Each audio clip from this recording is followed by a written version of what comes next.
I wasn't supposed to read the email. It was sent to my wife's old account, the one she hadn't used since before she died. The subject line was just 4 words, "You don't remember me." At first, I assumed it was spam or some sick joke. Grief does weird things to your brain, and for a second, I wondered if my mind was finally cracking.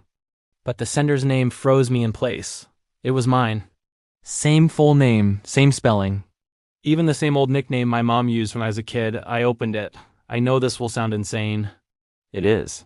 But if you're reading this, it means you didn't listen to me again. I felt that slow, cold drop in my stomach. The kind you get when your body knows something is wrong before your brain catches up. The email went on. You asked me to send this if anything happened to her. If you're wondering why you can't remember the last 6 months clearly, it's because you made me promise not to remind you. You said it was the only way you'd survive. My wife, Lavra, had died in a car accident 8 months ago. That much I knew.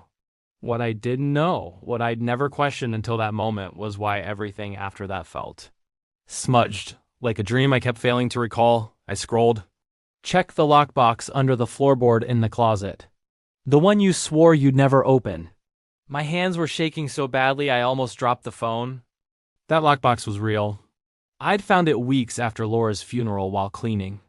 It was hidden under a loose plank, sealed with a code I didn't remember setting. I never opened it. I told myself it was just another thing grief had scrambled in my head. I went to the closet. The floorboard lifted easily, like it had been opened recently.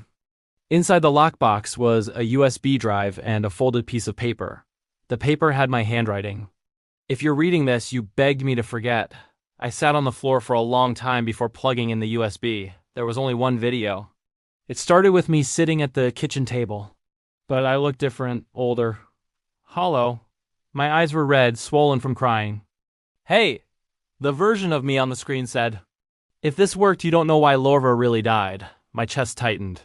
She didn't die in an accident, he continued. And you didn't cause it. But you let it happen. I slammed the laptop shut. I told myself it was fake. A breakdown. Some elaborate coping mechanism. Then I opened it again. He explained everything. Lavra had been sick not physically, but mentally.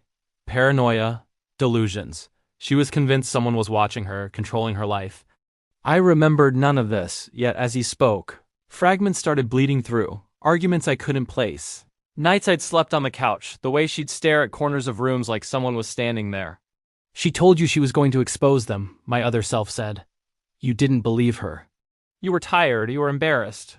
You told her to stop. The night she died, she'd run out of the house screaming that they were coming. I followed her in the car.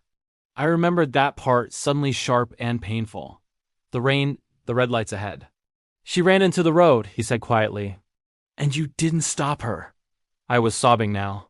She looked back at you, he whispered. Like she was waiting for you to choose her. The video ended with him leaning toward the camera. You asked me to help you forget because knowing the truth was killing you. You said if you remembered, you'd follow her. I sat there for hours, replaying it, hoping something would change. Then I noticed the timestamp. The video was recorded 3 weeks ago. My phone buzzed. A new email. From my name. Subject line, she was right. The message was short. They don't just watch, they wait for you to forget. If you're reading this, it means it's happening again. Check the window. I didn't want to. I really didn't. But I did. And standing across the street, perfectly still, was a man who looked exactly like me except he was smiling. Like he'd been waiting.